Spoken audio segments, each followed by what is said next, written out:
Welcome to the Dennis Report. I'm Dennis Atchison. When is a potato more than just a potato? When is a carrot more than just a carrot? Or broccoli, or anything that we eat? We all know to a degree that food connects all of us. But what happens when you take that attention on food and how it connects us and nurtures us and apply it to a school system? Apply it to a food cafeteria? Apply it to how we come together as a community to make sure our children are eating healthier food, and create a business model that maybe is part of the steps to the future on how New Brunswick can better take care of itself. Today's guests are going to walk us through a social enterprise that is phenomenal in its consequence and its heart. Mile marker, count 'em off, son. Between what once was and what's begun. We're pleased today to have Untitled and Edouard A. They're with an organization called CDC, and they will explain what that means. Donat is the president of the board of directors, and Edouard is one of the key builders and instigators for how this program worked. Welcome to the show. Thank you. Thank you. So the obvious starting point is CDC, c'est quoi? CDC in French means it's from here, but it also has thus the connotation of as much as possible buying local products. Mm-hmm. But the other side of the coin is that it would be ça reste ici. It stays here, and whatever revenues are ultimately generated by this project would go back to the community. So CDC means we're trying as much as possible to have local products, and it's a community project, and whatever happens stays here, whatever comes out of it. And to help the audience catch up with that, it's about local food in the school program. Yeah. And it happens where? We are presently in three schools, Oromocto, the French school in Oromocto, Arc-en-Ciel, and l'École des Bâtisseurs and l'École Sainte-Anne around the Sainte-Anne in Fredericton. And in the fall, we also are going to provide food services for the north side, the new north side school. So we'll be in 4 schools starting in the fall. 4 schools, and it started with one school? We started really with the two bigger schools, l'École des Bâtisseurs and l'École Sainte-Anne, which is really kindergarten to grade 12. Mm-hmm. So there's about roughly around 1,400 kids in those 2 schools. People don't realize how big these schools are, but it's quite a bit of food to prepare. Yes, so 1,300 children, and that's 1 meal a day, 2 meals a day? One, lunch. One to lunch? Yes. Until now. We're looking at other programs. Yeah. Okay, well that's ambitious enough to all by itself. Yes, yeah, absolutely. Okay, so maybe walk us through how you got started and where we are today. Well, in the spring of 2011, we had a local community cafe called Café au Lait at the time, which was run by a couple from the community. Was that in École Sainte-Anne? That was in the Sainte-Anne, yes. Okay, the community portion of the Sainte. Yep. And they were closing due to difficulties, I guess, and many organizations in the community sort of like to have a community cafe and said what's going to happen. And there was an appeal made to all of the local community organizations. There are about 29 organizations in the French community, like Knights of Columbus and the Maison des Jeunes and all of that. Yep. See who would or could take over that cafe and run it. Well, as it turned out, la Maison des Jeunes, which is our youth center, la Maison, it's called l'Acado, by the way. Acado means from l'Acadie, but also ado in French is teen, adolescent. So l'Acado is our Maison des Jeunes. That's fun. And they have a very dynamic board, and the board of directors from l'Acado looked at taking over the cafe, then realized that it was too big a project for one organization. So one of the people who was there on the community development for the Centre Communautaire, Marc Alain, who is now in Miramichi as the executive director, he had worked in Quebec for many years and came up with the social enterprise concept. And social enterprise being both running a business, but from a community standpoint. Interesting blend of values. Yes, absolutely. And it's huge in Quebec. It's billions and billions of dollars of industry.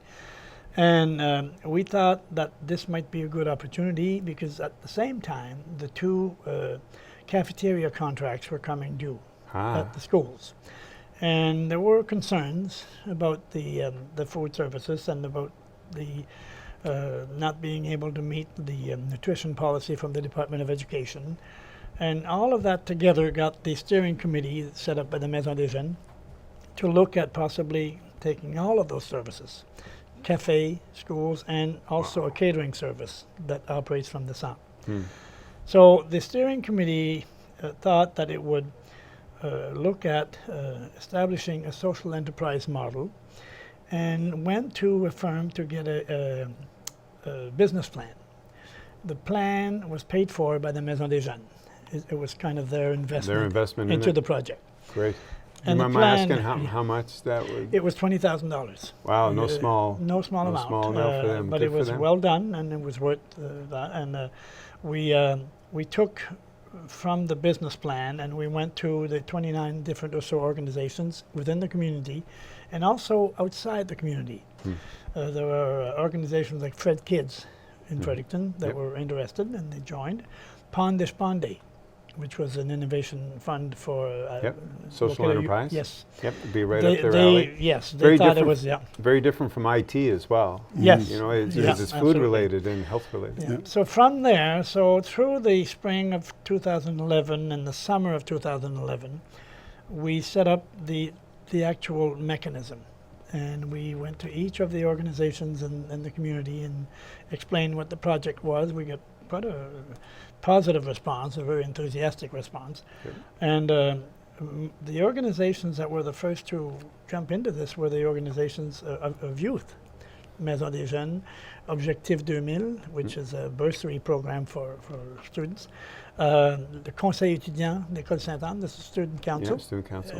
They all came in. And so we set up, first of all, we incorporated the CDC, as it is currently known.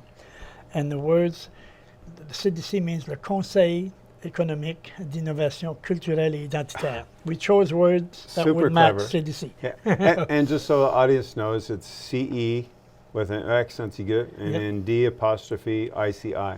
Correct. And that's CDC, you're going to hear that a lot for the next Yes, little bit. yeah.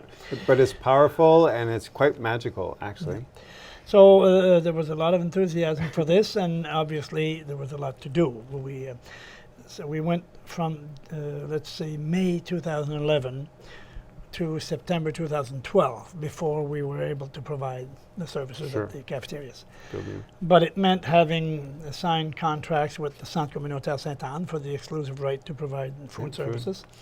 It meant finding partners for the purchases of local products, because that's You truly were that's starting starting from scratch. yeah, And in can- more ways than one. Our employees, who most of whom came from the previous provider, Yep. had to be trained Yep. to prepare food, as opposed to just take the frozen foods and serve it. Fascinating. Yeah, And, we'll get into that in a yep. second if I could just interrupt the Yep. flow of touch. What crosses my mind earlier is the youth involvement and youth commitment to it. When in general you think about young people and how they eat today, it wouldn't necessarily be the first step towards healthy food. So what was that? What was it, do you think, triggered them to recognize, oh, we should be in on this because it's healthy food and good for us? Was there? Well, there was a tremendous complaining about the food in the school. Like the cafe was important because community groups wanted us to take over it, so they have a place to meet and socialize and you know, Yes. keep their culture alive. But really, not our reason of being is to improve the food in the cafeterias. And there was so many complaints about it, and the contract was finishing. So the Centre Communautaire approached us at the same time as we approached them, Yeah. with the young people behind the project. Yeah. And the young people that were involved are, you know, they're leaders in our community. Yeah. and they see further than the next 3 months and 6 months, and they know that the food that was served was not appropriate, and they wanted to solution. do something. So it ends up like after we went around all our organization, like Knights of Columbus participated, the Richelieu participated, the number of organizations participated, but the young people put almost 40% Yeah. of the money to get us going, to buy equipment, to hire the staff, to do the training. They contribute, and the business plan, of course. about 40% of what we needed, which was around $150,000 to $200,000 to start with. So it's significant money. So they were behind the project, and they could see further than most young people probably. Wow, that's could great. see. And sorry, I interrupted the flow. No. Carry on with. From there, yes, we also set up a funding campaign. We had a finance committee set up by the steering committee, and our total objective was 250,000 to get the project off the Up and ground. going. About over 100,000 came from organizations that were willing to put money in and become partners. But also the private sector, we got significant contributions from the private sector and the government, provincial and federal, both. With the motivation for supporting it, connect to the value that you're purporting or that you're supporting. Absolutely. That it's about time we did something about healthier food in the schools. We had a project from the Canadian Agricultural Council because they saw the value of what we were doing, and that project enabled us to set up a sort of a toolkit, a list of providers of local foods and processors, and how to draw partnerships with them, and how to Levi, for example, Levi Lawrence at Real Food Connections. Real Food Connections was one of the partners that we immediately identified and all that. So, and the provincial government also helped from an environmental standpoint. Okay. The more local food you have, the less transportation Carbon costs, footprint, footprints and all that. And they've also been very helpful because they want this type of project to be duplicated, to be repeated. And we're actually working on that, but don't know, we'll cover that. So from there was a period, we hired a chef initially to set up our cafeteria menus and to train our staff. Once the staff was trained and we were underway in terms of the cafeterias, we didn't really need a full-time chef. So now we have our own staff prepares all of the foods, and they're very well qualified. Most of them were formerly employed by the previous provider, but in my view, and if you ask them, I'm sure they would say the same, what they do now is much more gratifying, and one of our rules is that whatever revenues come out of this project, 5% of the revenues go to the employees. It's kind of an appartenance and an ownership kind of, and it's a motivational thing, but they like what they're doing. They realize that they're much better at what they do now than they've ever been, and there's a good morale among our staff. So you've found a blend or a balance in the social enterprise structure for local food, healthier young people, and good quality of work for the people that are in the process. Yeah. In numbers also, it is a job creation project because we've increased the number of employees, we've increased their hours because we also have the cafe and the catering, don't forget. So that's given them more time. But they've become more viable jobs and more valued jobs, and that alone is a social benefit. Yeah. This might not sound like it connects, but I'm thinking, is the difference that you're working for a social enterprise run by a board of directors that's local and connected community-wise? A successful business model in the Canadian football world are the Saskatchewan Roughriders, run by a board of directors, community-driven, and there's an ownership and a connection there that's very powerful. And it doesn't matter if the product's football or food. There's something to how the people come together working as a team that sounds like you've found it or you've caught something with The it. Batters Titan has something like that too now. Are right? they? Yeah, Could be. Yeah, Yeah, they because have been bought by a local Group of Yeah. investors. Yeah. And good. So yeah, that's how they absolutely. survived. Yeah. Okay. Yeah. Great. So you're also wandering into a world of values too about food, and we'll get study after study about New Brunswick's obesity rates. And the quality of our food that we choose to eat. Then they'll get into the cost of that food. Yep. What is that like with running a social enterprise to this scale with those same pressures and pulls? The kids that 3 years ago we were serving salads and made from scratch food had an experience, with in their homes. Where today, 3 years after, those same kids have been presented food made from scratch and salads and local product, and we see the difference. Like in one school in particular, I recall in the first year where parents and kids were complaining there was not enough food Yes. in the plate. And then when we went and observed, we realized that there was salads that was being thrown away. Yes. So they were eating part of their food. All the different component values of food were in their plate, but if you don't eat one or two, you don't eat the grains and you don't eat the greens, chances are that maybe you're going to be hungry. So after talking with the teachers and the parents, we tried to encourage the kids to eat. We did not change the menus, and that problem went away. Like It worked itself out. the numbers came down for a little bit, but now the numbers are back up. So I guess I come back to my first point. Like 3 years ago, you had experiences in children. Now 3 years after, you're starting to see some change happening. And we figure that in 5 years, 10 years from now, the kids that will have started at grade 2 will be in grade 12. Yeah. And as opposed to go to the fast food, which we have competitors on top of the hill in Fredericton, as opposed to go to fast food there, maybe they'll be interested in eating their salads and eating their food served. It's such a key point because it's not, it's food literacy almost. Yeah. It's like being aware of where it comes from, but also what it does for your body and how good. Yep. And then there's the taste element, and then there's the convenience element.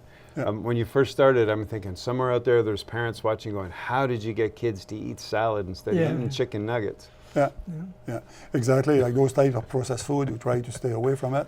We have a contract signed with a local beef producer in New Brunswick. Our grains come from local, our flour. We are searching for a good chicken biologic supplier. Yeah. There are some good ones in the Moncton area, Dieppe area, but they're over exposed right now because of the Réseau des Cafétérias. It's another movement that are in 26 schools out there, serving food from scratch, and they have they're taking most of his products. So there are some areas that we're doing very well, like maple syrup or products like blueberries and tomatoes. Like in the summer, like in about a month from now, we're going to buy thousands of pounds of tomato, and we're going to do all of our sauces for the winter. So these are all local products raised by our farmers and so on. So in some areas we're doing very well. Some other areas we're working with the Real Food Connection, for example, and others for the storage of some of the food so that we could keep them in cool area, like especially things like apple, carrots, potatoes. There's no reason why we don't serve 100% of what we serve. Because it's what we produce here. Exactly. The quick point, is it organic or just whatever you can source? Well, the objectives, right? We in our strategic plan, notre plan d'affaires, we have essentially three guidance. The local product we want, and we are meeting 30%, aiming to 40% over the next 5 years. We want to increase that to 45%. Sorry. The Canadian product we want to increase from 60 to 70%, and our organic product we want to increase from 10% that we are presently to 15%. Wow.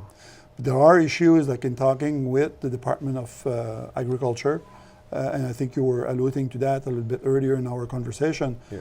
There is a limit to what we could produce. Even if we wanted to serve 30% of those products right now, like organic, we probably could not get the produce, or they would be very, very expensive. Yes.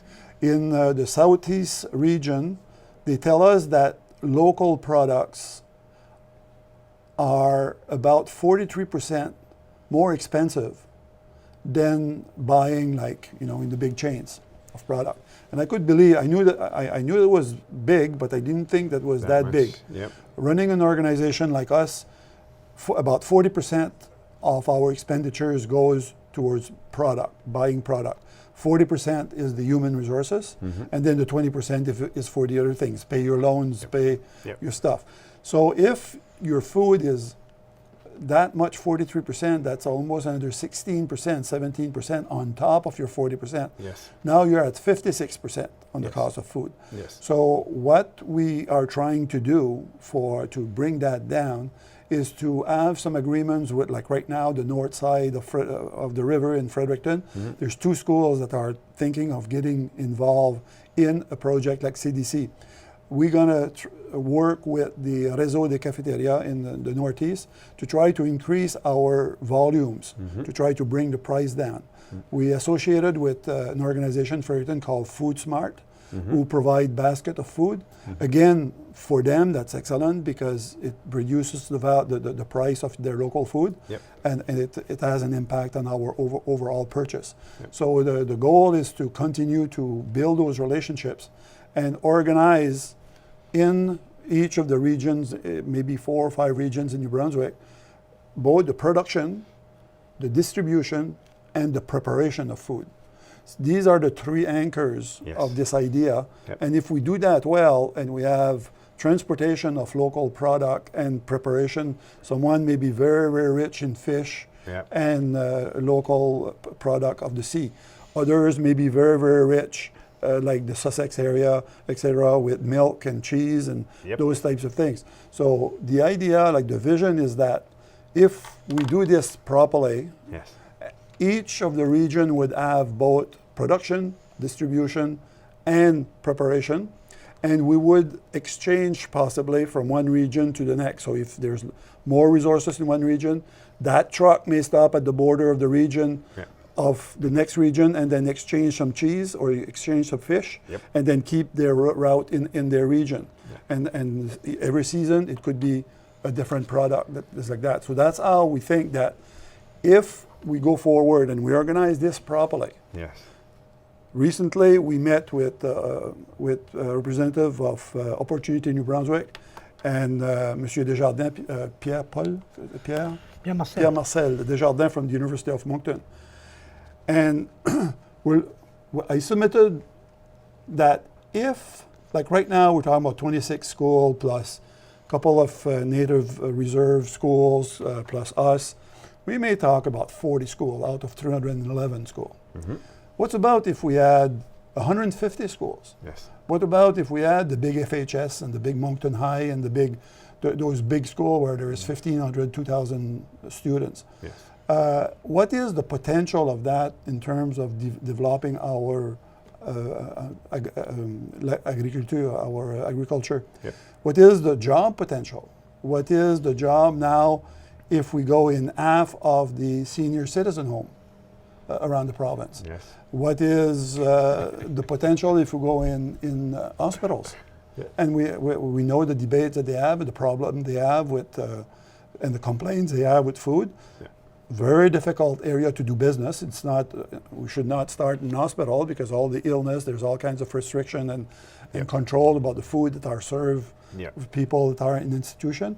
But definitely there are potential. Like lots of people that are in hospital could eat just like you and I eat. So we don't need to be specialized on day one. But when we look at all public institutions like this, and we look at the model like this that is community-based, that is buying local, that is preparing food from scratch, well, the potential of that, we'll know a little bit more at the end of the summer because this Mr. Desjardins is going to do some projection. Right now in the 26 school, it just finished doing an economic impact, and those 26 schools in the Northeast represent $3.8 million spin-off in that region. So that's fairly significant for 26 schools, and they're not necessarily big schools like the schools we're talking about. So when we look at maybe 150 to 200 schools plus half of the senior citizen homes, special care home, and hospitals, then he's going to make kind of a projection of what that could mean on agriculture, on job, and on the health of New Brunswickers. Powerful. And how food connects all of us all the time. Both economic systems, job opportunities, our well-being. Exactly.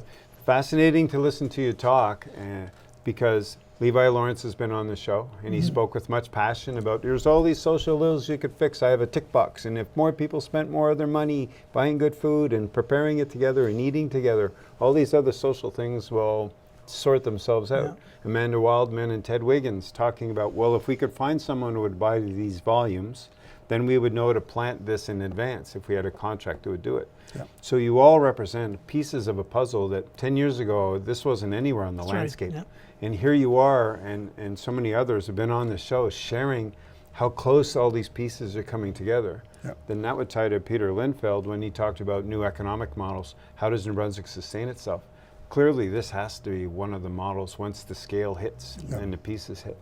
One big important thing that Levi told us, Lawrence told us at a reunion with the Medical Society. We'll talk about their study about the quality of food in schools in a few minutes. But one of the things that he said with the Medical Society represented there in the Fredericton region recently, he said that this year for the crop of 2015, he has almost $500,000 in committed signed contracts with producers.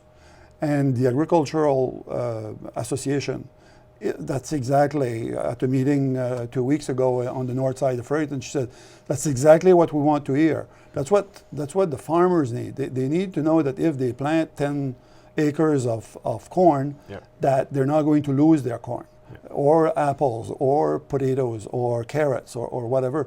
So that's the direction that I think we need to go, where there are some people like Lawrence in every region Yes. that make those types of commitment, and we make commitment to those buyers and people that are that prepares that food, local food to be served.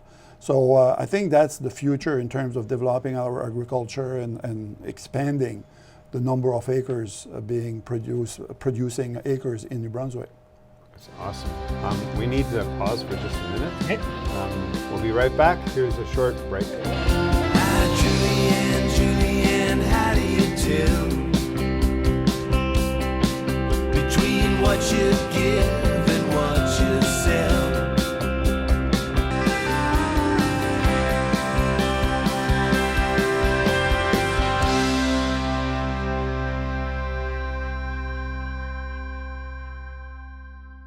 And we're back. And just before we pick up, if you go on YouTube and look at the Dentist Report, you will find interviews with Suzanne White from the Community Food Smart program, Levi Lawrence with Real Food Connections, Ted Wiggins and Amanda Wildman with New Brunswick Farmers Union in New Brunswick, and Peter Lindfeld, an economic theorist, also talking about farming at different scales and food production at different scales. So it's been around a lot, and it's coming closer and closer together. So to pick up where we left off, you wanted to make a point of clarity on doing this in the schools. Yes. Well, as a social enterprise, under the social enterprise concept, the whole thing is community run, 100%. There are many schools in New Brunswick, including a lot of the Francophone high schools, that have their own cafeteria services. They've gone away from the private sector. But most of them are run partially, if not totally, by the school administration. And we all know that school administrators have enough on their plate, pardon the pun. Yeah. That was a good pun. Yeah. And this model here works best because it does not involve additional work by the school administration. We work very closely with the school. Yes. We are very, they have an input into all of our decisions. With the student council sits on our board, and we have an excellent relationship with all of the school administrations. But when parents have a problem with the school cafeteria services, they don't call the school. They call us, our executive director. That has a big advantage, but it also has its drawbacks because we have to hire staff that most of the schools don't have to hire to manage. And the people you hire to manage, or to do the accounting for that matter, are not directly involved in the service. Right. Okay, so when you do these costs, human resources, these are added costs. You don't necessarily get them back through the price of the meals because you can't raise the price that much. Yep. So that causes a reality that if social enterprise is going to work in New Brunswick in these types of projects, there has to be some type of government incentive to get them off the ground, at least for the first 5 years. And DONA has sort of developed a formula that's really interesting, but the concept being that if this is going to work, you're going to have a lot of people who do a lot of volunteer work. Yep. And knowing our demographics in New Brunswick, we have a lot of retirees, Yep. young retirees, Yep. energetic and having a lot of expertise. Half of our board, more than half actually, are retirees. And you're going to get that volunteer piece. It's going to be there. Yep. But volunteers should have a situation where they don't have to worry whether they'll be able to pay the staff the following week and all that. And Yeah. there has to be some type of incentive, and we believe we have a strong enough argument in job creation alone Yes. to make it worth the government's while. Yeah, well, that gets into a whole lot of how this is also related. Because if you're providing healthier food and a culture of healthier food, Yeah. On the long run. then if you look 20 years down the road, Yeah. I still remember one of the fitness studies done in New Brunswick after phys ed was dropped, along with arts and culture stuff from the high school curriculum, and Very that good foundation point, yeah. years was put in place. 15 years later, we had one of the most overweight cohorts from the 18-year-olds. Now they're 33, 34, and they get tested. And it wasn't part of the culture that was Yeah. taught to them. Absolutely. You're coming at it 180 degrees the Yeah. other way, and it's community-driven. But there does need to be a professional staff element to it that allows the volunteer to keep their enthusiasm up Yep. and energy up. Yeah. And there's a dollar value to it. So the return on the investment by the government would be, well, you're doing a food thing, but maybe you're paying attention to 30 years from now or 20 years from now, you've got a healthier Yeah. population. Exactly, and that's worth a lot of money. Yeah. So I'm just going to connect a little bit what Edouard was saying with the business plan. Okay. We're a social enterprise, so that means this is not run like we have audited financial reports and we have budgets that have to be approved, and we have a 5-year business plan. That's very key, I find. The fact that it is social in the sense that it's owned by the community, and any revenue, 95% of the revenue, net revenue, will be returned back to the community. That also bring a value to like kind of second look type of thing. You know, like you have parents involved, you have leaders of organization, a nonprofit organization, you have youth involved on the board, in day-to-day decision, at annual meetings, and so on. And that provides kind of the oversight, the famous oversight that we hear a lot these days in very higher chambers. This is the same issue here. Like the social enterprise is good in the sense that it's run like a business, but it's also run in a way that the community values remain in your project. So if someone wants to go astray with sugar and wants to go astray with something, someone is going to bring us back. That is so key. Like that can't be said loud enough, because the business model can only get you so far, and it's good for operational needs, but the values are what's going to make it fly on the long term. And the business case also talks. That's why we made a suggestion to government recently, and people are listening, and we're trying to find solution.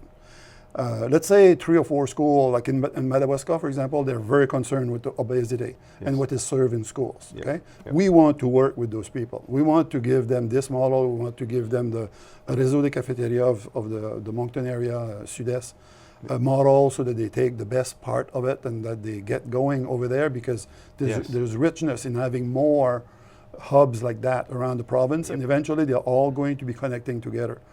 So our business plan talks about having net revenues. Like we have about 12 organizations that put money into this project, and as chairman, I will not leave until we give them money back. You know, some people put 5,000, some people put 10,000. So proportionally to what they put in this project, if we make $50,000 net revenue at one point, which is planned for the 4th or 5th year, proportionally to what they put in, they will receive a dividend, and that dividend will be there forever. So that's what's nice about the social enterprise model, is that there is something there for organization. So the youth group, for example, that put $40,000 into this, well, there's significant money that the business plan says in the 4th and 5th year that's going to come back to them, and that for years and years and years after that. Where the problem is with taking off, as my colleague Edouard said, is the first years before, like, people are not used to eat that food, so your numbers are not going to go up like that. You're selling a product, and you got to find consumers that'll buy Exactly. your product. Yeah. So you have to make your pitch, and you have to do your marketing and encourage people to participate. So before your volume start increasing by 5% or 6% per year, and there's no problem after 6 years. After 6 years, if you've increased by 5% and you've managed your expenses properly, you've all of a sudden have 30% more sales than you had in the first year. So that's for those first 5 formative years that we're suggesting to the government, that if there was some program there to help with those administrative costs. The staff that prepares the food, they pay for themselves. Like we sell for the most basic price that we can to the young people. Where we make a little bit of profit is on the catering service and the cafe, the bistro.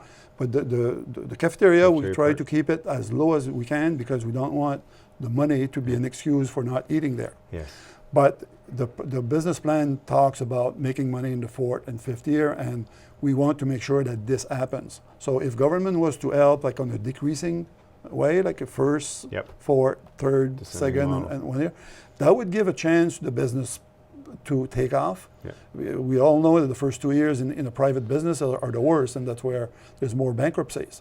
Well, this is not different. It's a business just the same. So if we could find a way that is encouraging local food, developing our agriculture, we passed from 8 employees or 7 employees to 12 now. We're going to hire 2 more for the north side this year.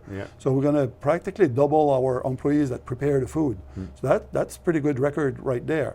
And if there was like 5, 10, 15 groups like us doing 4 or 5 schools, well, you're starting to talk about real job and local products and good food served to kids. And like you said earlier, like that has an impact on obesity, on the food habit values towards food. And as well, the farmer would know they've got certain volumes to commit, and if they need to hire more people, they would go ahead and do it, or get equipment. Exactly. One of your former guests, Mike O'Brien, is sort of spearheading this move on the north side to have Anglophone schools buy into this. And for us, we're just happy to be able to help them, because we've received some money from environment for that purpose. But secondly, we have another vested interest, because the cost of food will go down if you buy more.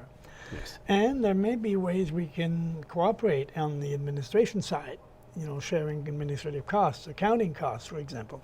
So there are many ways, and Mike O'Brien is a well-known citizen, of course, and he's been able to solicit and get interest from several other groups in the community, and we're hoping their target is September 2016. So here we are about 45 minutes into the show, and somewhere out there's some parents thinking, how do we do this where I am? And not quite to get there, but as you guys get started, and you talked about who is on your board of directors, how many parents are involved, or what role would a parent in a local school area have in looking at our list of parents of current students? Half of our board is retired people, so most of them wouldn't have parents. Their kids in the school, but I have 4 grandchildren who are there, and I have a vested interest, trust me. But in terms of parents elsewhere wanting to get organized, we have in one of our documents where we distributed to the Anglophone community, this goes well beyond the linguistic boundaries. Another key point. All of our documentation has had to be translated, because we went out to the private sector for help. And everything that we have is available to any group that wants to start this, and we'd be pleased to facilitate that and exchange your community. These days with the USB, you can have everything we did in 3 years on one little USB. And you guys don't charge too much for that knowledge. We don't. No, we're not there. I'm joking. Interesting enough, PEI, Prince Edward Island, they have 6 centers there, like French community centers. And that's the second time now. I've just been there, second time about a month ago.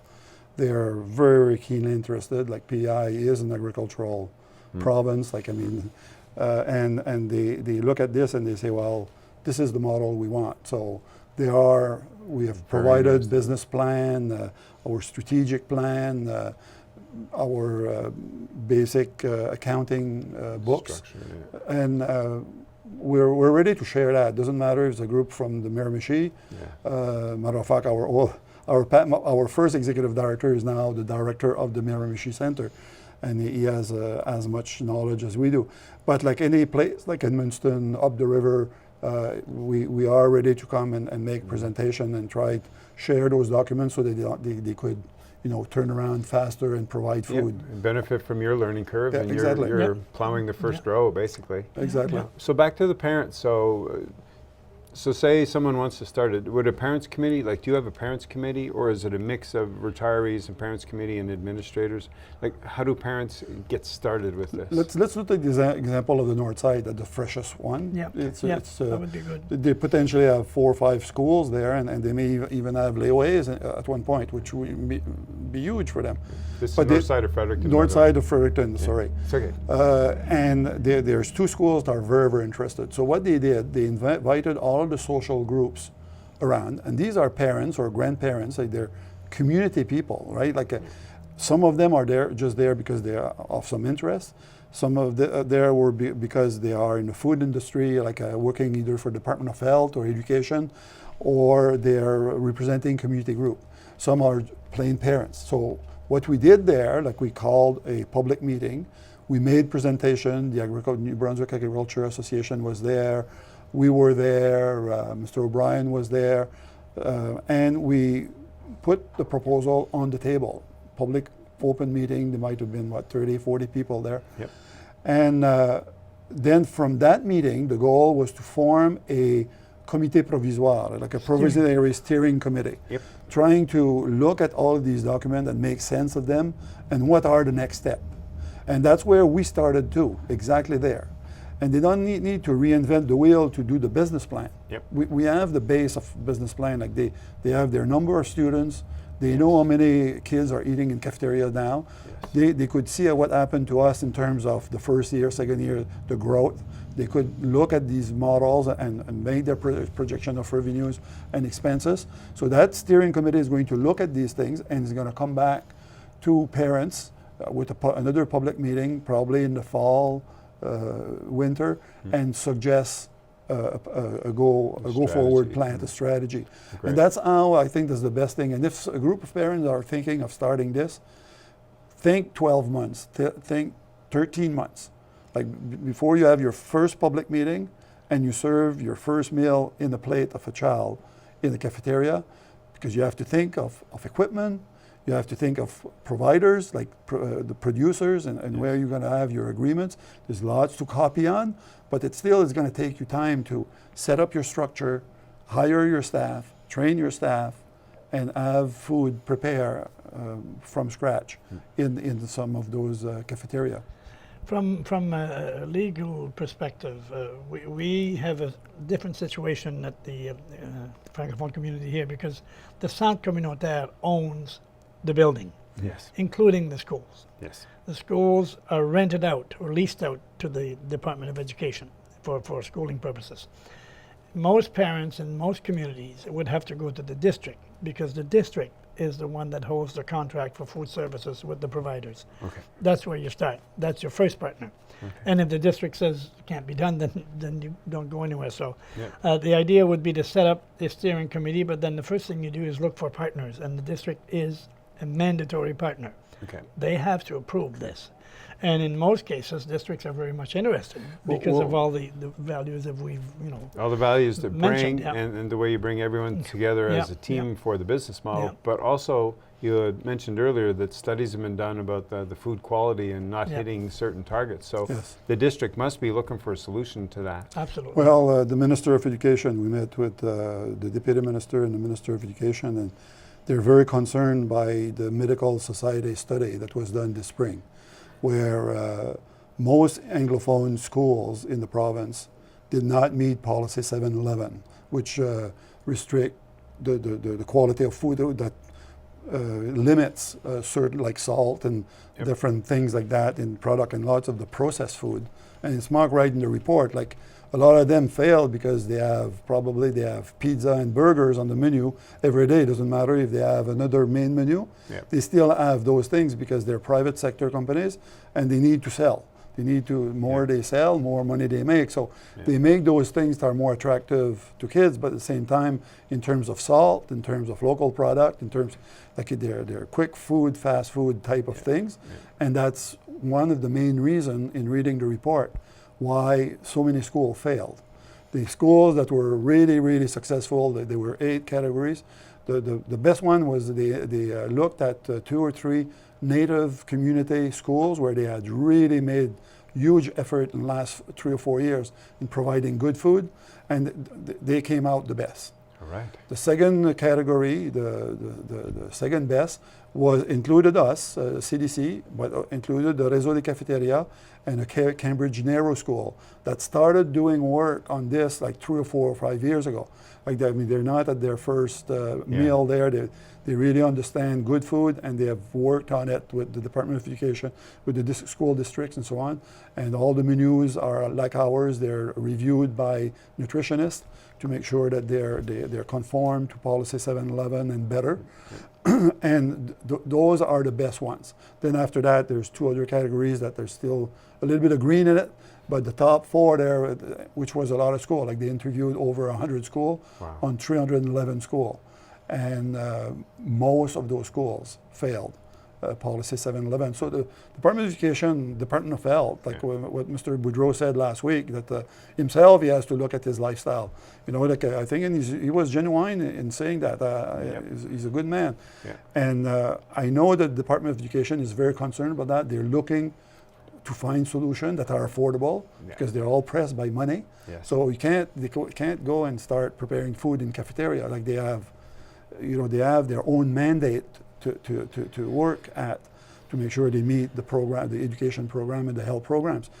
However, these people are very, very open, and they know these things are happening, and they're very supportive. So we're trying to find solution with them to try to expand that.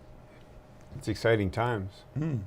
What's been the most fun for either of you with doing this? Well, for me personally, I guess my son, Marc, was involved in that, and he was also the director of La Maison des Jeunes, and I sit on that board as well. And I'm an educator by profession, and whatever time I have to give, I've always given to youth organizations, and this is right down my alley. And I don't think I've ever worked as hard on any project. But it is gratifying, and when you see, you know, the community behind it, it's all worth it. I have 2 grandkids at the École des Bâtisseurs, Okay.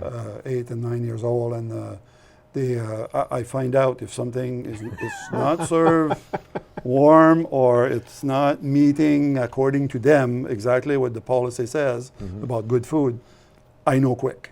I know that same night. But we just finished hiring 2 nutritionists, and we mandated them to go through the menus of the 2 schools, the 2 main school, and the 3rd school, La Conciel, essentially uses the same food from those 2 schools. It's prepared in the bigger schools. And we asked them for the top 10 things that they would change, remove, change, or add to the menu. So they gave us about 15 excellent ideas. Sometimes it's just to add a certain type of food, like grains, for example, or add certain things, or like right now the big deal is to stay away from desserts that are sweet, replace them by fruit. We would all want to do that 5 days a week and not have any sides. But in this business, I've learned that if you do that, and then people don't come to eat your main meal, then you're not ahead. You're going backward. So we tried this year to have like a fruit menu. So next year we're going to start by putting like 1 or 2 days just fruits. We did not still decide if we're going to have side, but what will go with the $5.50 or whatever the price is will be fruit. If someone wants to have something, at least they're going to have to dig a little bit further in their pocket.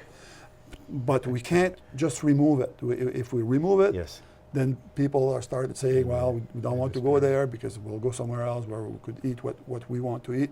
So it's a slippery slope. Gradual. Need to be gradual and be. So it's working pretty good, but it's a long haul. So many people must be so grateful that you guys are doing this and your team doing this for you. It's and we have to wrap up. We probably could go another hour. No, thank We're you for just having us. touching Thank some you very things, much. But thank you so much for doing the interview. Thank you for doing it in English. Much appreciated. And, How could you told I was French by my spoke? Oh, je connais pas. And as always, watch for the program on YouTube, and we will do our best in the comments section to list the various websites and studies that were cited during this interview. So as we close off, be good, have fun, and love each other. Mile marker, count 'em off, son. Between what once was and what's begun. Mile marker, count 'em off, kid. Between what we should do and what we did. And can you still feel my face on the back of your hand? We're still doing things I don't understand. And maybe one